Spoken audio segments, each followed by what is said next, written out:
So magandang araw po sa inyong lahat mga kababayan at narito po tayo ngayon ulit sa Barangay Origon, Gobernador Generoso, Davao Oriental. So narito ako ngayon sa aming lugar, ito sa aking bahay at may kapitbahay po ako dito mga kababayan na ang asawa niya ay nagbigti, nagpakamatay ba. So hindi natin alam kung ano nangyari ng buhay niya. So kita ko yung stasyon nila sa bahay, nakita ko personal na ang sitwasyon nga ay nangailangan talaga ng tulong. Mahirap naman na tayo tumutulong sa ating mga kababayan na yung ating kapitbahay na nangailangan ng tulong. So, hindi natin matulungan. So, magpasalamat lang muna tayo sa number one, sa Diyos kasi may taong ginagamit palagi na may taong tumutulong sa atin, no? Sa ating mga kababayan na nagpaabot ng tulong na si Ating. So, may bigas at saka paabutan natin ng kunting tulong. So, puntahan natin ngayon. Interviewin natin siya kung ano nangyari sa asawa niya. Nakita gaganon kasi tatlo yung anak nila. At kapit bahay ko itong mga kababayan. Ito yung bahay ko sa kabila. Ayan yung bahay ko. At ito na sa right side ang bahay niya. So tara, puntahan natin. Pumunta tayong bigas.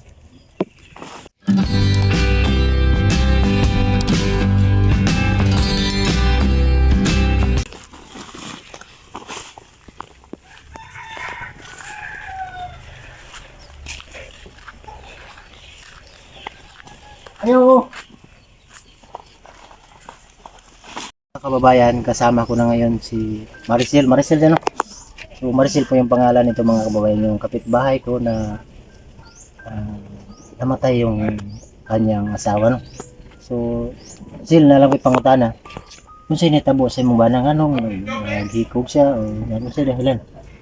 Bot, naraman ko siya rin nakabalon sa tinuod mo dan ato. So asa siya nagtrabaho so nasa Davao? Pag uli niya dire, Pag uli niya, lain naman kaihang kuan, nasuko naman sa suko. ano nag-away mo unsay dahilan? Wala naman yung nag-away, nagsabot gami ato nga, madtumig Davao, nga. Kayo pa ng istorya ato niya. Muto, pag uli niya, kalitra man siya, gihatod niya akong mga gamit niya. Di kabalo, yung ato day ang buhaton. Diri gyud siya na balay. Mm. Ito mga kababayan, puntahan natin mamaya. Kausapin mo na si Ate Maricel para malaman natin kung ano yung nangyari, anong problema, anong dahilan.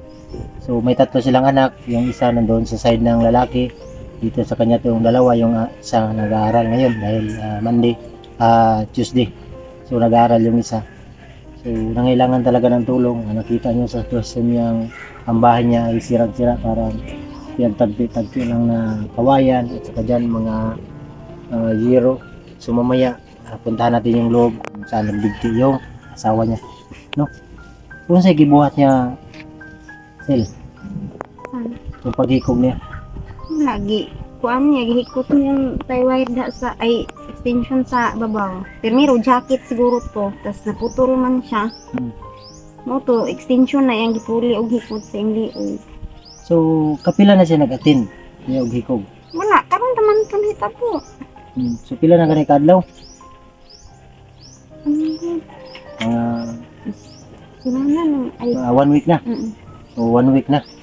So kapitbahay ko to. Nung time kasi pumunta kami ng Davao, kasi friend sila sa asawa ko sa Facebook. Biglang nag-chat ko sa asawa ko na namatay na, kumbaga nagbigti na yung asawa niya, kaya nagulat ako dahil kawawa yung mga bata kasi ito, pila edad ni sila mo, ano yung kinamahura, no? 3. 3 pa, so ang kinamagulangan Nag-10 karong December. 10 pa, so napakahirap talaga ang buhay niya. Tapos ang mama niya ay walang trabaho, ang mga, although may mga kapatid man siya pero may mga pamilya na din, so mahirap ang buhay nila na iniwanan ng padre di pamilya. Siya pa naman yung inaasahan nila, yung hanap buhay sa pagkain, bigas, yung mga ganon. Kaya mahirap sa akin, hindi ko kaya tingnan ba na ganito yung sitwasyon ng kapitbahay ko na nangailangan talaga ng tulong. Tapos ang masakit doon kasi may mga bata ba na naiwanan na hindi nila alam anong nangyari. So mahirap yung buhay nila ngayon sa sitwasyon ni Maricel, masakit dahil ang bahay nila, tapos ganito pa ang sitwasyon nila. wala pang padre di pamilya nila. Nakakalungkot na ganun ang mangyari, no? So, tanaw na to sila, nung sa ikuan, dire siya nagkuan. Masukin natin mga kababayan sa bahay nila. Mamaya, ayan,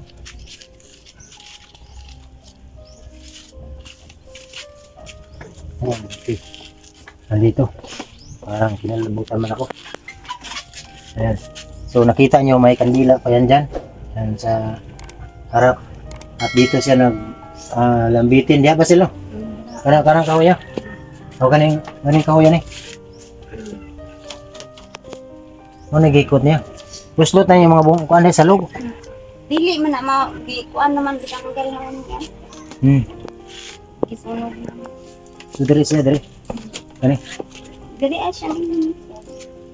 Dire siya naglingkod.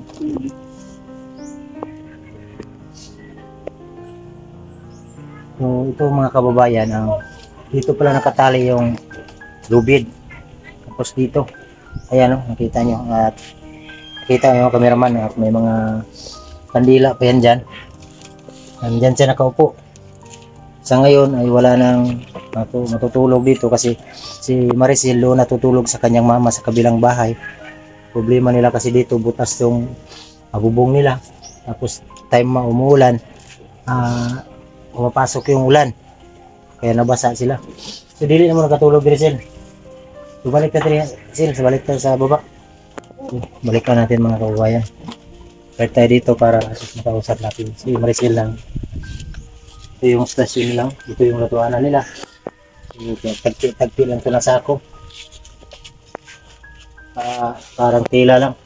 So dito sila nagluluto. So parang siguro sobrang mga problema. Pero hindi man siguro rason na kung may problema tayo sa buhay na tayo magpakamatay, no, kasi kasalanan yan sa Diyos. Pero wala tayong magawa kasi tao lang din tayo, no. So ito yung stasyon ng pamamahay nila. So balikan natin si Maricel para makausap natin, no. So yun mga kababayan, dito lang tayo sa loob kasi doon sa labas ay parang against the light man. So dito para malinaw yung pag-usapan natin dahil nakakaawa talaga itong buhay ng aking kapitbahay, no? So inisip ko kung malaki lang talaga ang channel ko ay tulungan ko talaga to ng mga bata sa pag-aaral kasi sa ngayon ay mahirap talaga ang buhay niya. Hindi niya alam na paano harapin yung mga pagsubok dahil may mga bata pa siyang 3, no? So ito mga kababayan, dahil ano bang problema mo? Unsay ba ay problema ni Maricel? Nag-urgi kung una kasi utang biyaan saon ko na. Okay. Katong isa kay tuto man to kas March pa to nagsugod wala man na paani ang mga anak ako ang gitantuhan. Tas ang isa 1,000 po. Wala pa na bayari ang anak. So bali nagtubo-tubo. So karon mo na ang problema nimo. So pilatan na nimo meron no. Wala pa na ko ang pero Mga tansan mo mga pila. ambot itong 5 kapin. 5,000 kapit. So sige lang pagitan na ito pamagyan sa matabang natin sa mga. So dyan kulang ako na lang dugangan, ha. So may nagbigay kasi po mga kababayan na napakabait ating sponsor, palaging tumutulong sa atin. Nagbigay si ating tulong para sa kanila. At bigay muna natin itong pira at saka bigas. Ano ka mo sila? 1,000, 2,000, 3,000, 4,000. So yun ang pinabot ni Hating at saka yung bigas, kunin ko muna yung bigas. Saglit na muna kababayan.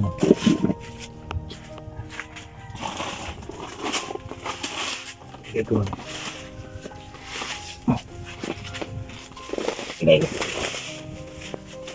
So itong bigas ay 25 kilos. So ito yung pinabigay ni Ating dahil nag-usap kami na nangailangan talaga ng tulong. So salamat talaga ate. Salamat din kay Ate sa imong tabang na nag-usap kasi kami na may ganun nangyari ito sa kapitbahay ko. So ang sabi niya tulungan mo na kasi kawawa. So nangailangan talaga sila ng tulong ngayon. So mahirap. So itong bigas galing sa kanya at saka yung tulong niya. So yung kulang, Sil, ako na lang magtapal kung pilay tubo ato ha. Salamat. So kana ibayad nimo dito sa kuan. Hmm. Sa imong problema para dili na kanila singlon ha. Para wala na kayo nunaon ba. Nya malaban jud ka kay para sa imong mga anak ha. Ito mga kababayan, pag hinahinga kasi ako magkarga ng bigas. So, ang nangyari kasi, itong bahay, ano bang plano mo? Ano sa'yo plano mo sa balay? Di pag-uba doon na ako ni kay di man silbi na anak pirmi diri. Ano man? Daghan di nagreklamo nga daghan lang sa madunggan diri. Pero sa kuha ako madunggan. Pero ang uban sagad na siya nga reklamo nga daghan sa madunggan diri sa sala. So ito po mga kababayan ha, at ako kapitbahay ko to, siyempre nandyan lang yung bahay ko sa likod. Naranasan talaga namin, minsan akala mo may nakatira ditong tao. Sa ngayon kasi hindi sila natutulog dito doon sa mama niya mula nung nawala yung papa nila. Nandoon matulog sila doon sa bahay ng mama nila. So, akala ko may tao dito kasi yung kapitbahay namin dyan nila dyan sa unahan. Parang may palaging nagreklamo sa akin ba, wala ba ako narinig kasi sila mayroon narinig. So kasi yung tao, sagrado man talaga yung tao. Pag ganito nangyari, kumbaga parang bumabalik palagi ba. So ang plano ni Maricel, gibain to. Ang problema niya ngayon ay kahit zero ay wala sa pabili. So yun ang mahirap. So ang gusto niya gibain kasi hindi sila natutulog ito kasi natakot. Nahadlok kasi. Ano? Kung diri may nakatulog kagabi pag kahitabo ato di jud may katulog na mama. Wala na siya dire. Dibdala na sa morgue. Lain jud kay bation may katulog. Ano ba? So ang plano nimo bungkagon nimo ning balay. Kung saan man kanang kuan sa siguro na ampuan niya. Kumbaga ampuan ba istoryahan niya sunugon. Bungkagon sa ba, no? Nga na ang ginagawa. So yun ang plano sana ni Maricel pero kaso lang kahit yero nga wala siyang pambili at mahirap din sa sitwasyon ko ay kunti lang yung kinikita natin. So ano lang, laban lang sa buhay sila. Basta ang kulang nimo, platong kulang nimo ako na lang magbayad ato. Basta magtanti na tagaan ka niya tiyeng sa mga problema nimo ha. So maraming salamat kang ate tanaw karon. Salamat kayo sa tabang inyong gihatag. Salamat daw te na hindi niya talaga inispekto na dumarating tayo ngayon, biglang tayong dumating na matumulong sa kanya. Kahit ngayon po mga kababayan na nakita niyo sa likuran ko, mahirap tingnan yung taong ganito na sa atin ba na maraming mga tao na sobra-sobra yung mga blessing. May kababayan pa tayo ba na nangailangan ng tulong tulad na lang nila. Napakahirap talaga ang buhay, no? So, ito ipakita ko sa inyo ang likuran. Ito yung bahay nila na pinagtagpi-tagpi lang. Dahil kasi balik kami na sila.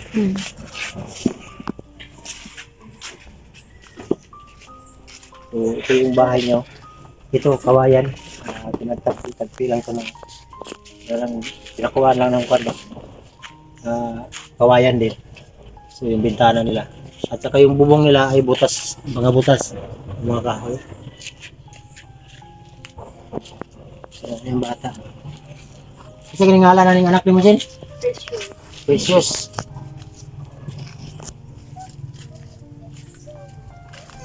Ito. Butas-butas.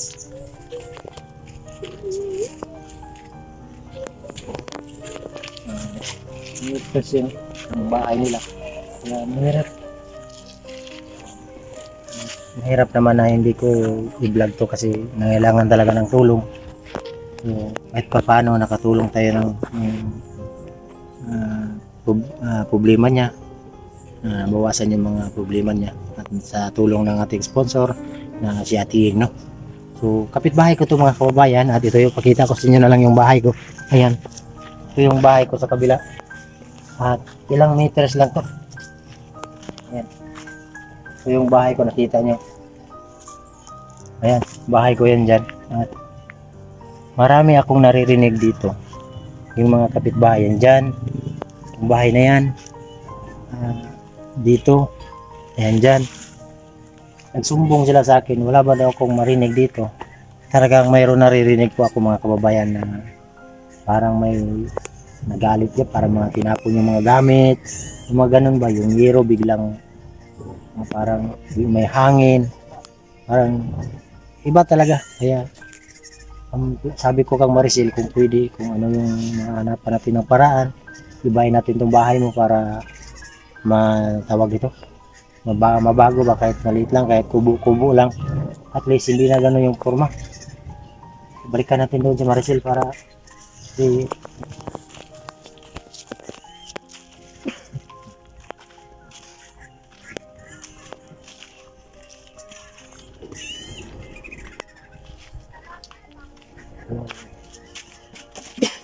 yan.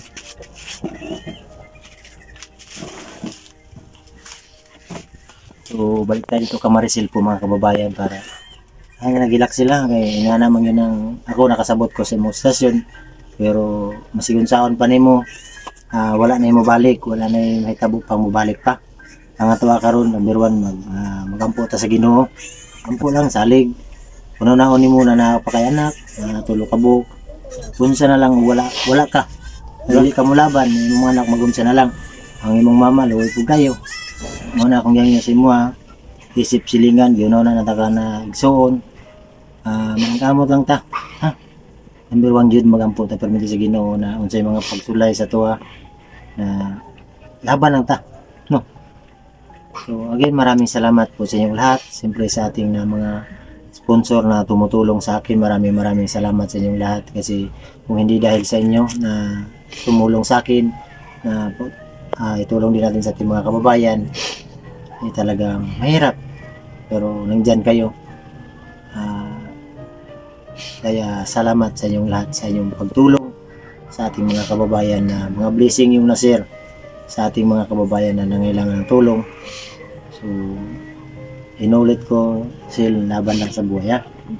So maraming salamat siyempre sa ating mga charity viewers na hindi nag-skip ng ads. Taos puso po akong nagpapasalamat sa inyong lahat na sa inyong pagtulong, no? Sa inyong pagpanood, napakalaking tulong na yan sa akin, kasi alam niyo naman na dyan tayo umasa sa inyong pagpanood, no? So kahit maliit yung kinikita natin, at laban pa rin tayo, no? So sil, nagila ka nya una na perminti na yung anak, unsay kuan, unsay mga yung plano, ay salig lang to sa Ginoo tanan, ha? So na kay bugas, sudan na lang imong palito na. Kaya dili mo kaya matulog dire. Dito rin ko si mama. Pero kung nana kay balay gamay-gamay lang dyan, dito na ka matulog. Yun ang ano sa kanya po mga kababayan, ang gusto niya na ang plano niya pag 40 days na ibahin tong bahay para ang ibang materyales ilipat na doon. Pero kung magawa ng kunti-kunting bahay, huwag na lang itong mga materyales, kasi ang pwede lang dito siguro yun kahit hero butas na rin. So wala na talaga itong kukuhan, gawa na lang siguro kung anong magawa na. So again, maraming salamat, inuulit ko, maraming salamat sa inyong lahat, sa inyong pagsuporta talaga, no? So siyempre magpasalamat din ako sa ating Vice Mayor dito na binisita niya personal to, na si Ma'am Exime Inohalis. Maraming salamat, ma'am. At siyempre sa ating napakabait na mayor na si Mayor Juanito Culot Inohalis. Salamat, sir. So sana maabutan natin ito ng tulong sa maliit na mga bagay, ay napakalaking tulong na yan para sa kanila. Dahil ngayon ang kailangan talaga sila ng tulong, kaya magpasalamat tayo na may taong nakakita, nakarinig sa ating praise sa Diyos, no, na natulungan si Maricel, no? So salamat po mga kababayan, at dito ko na lang muna tatapusin ang vlog na to, at God bless you. Bye po.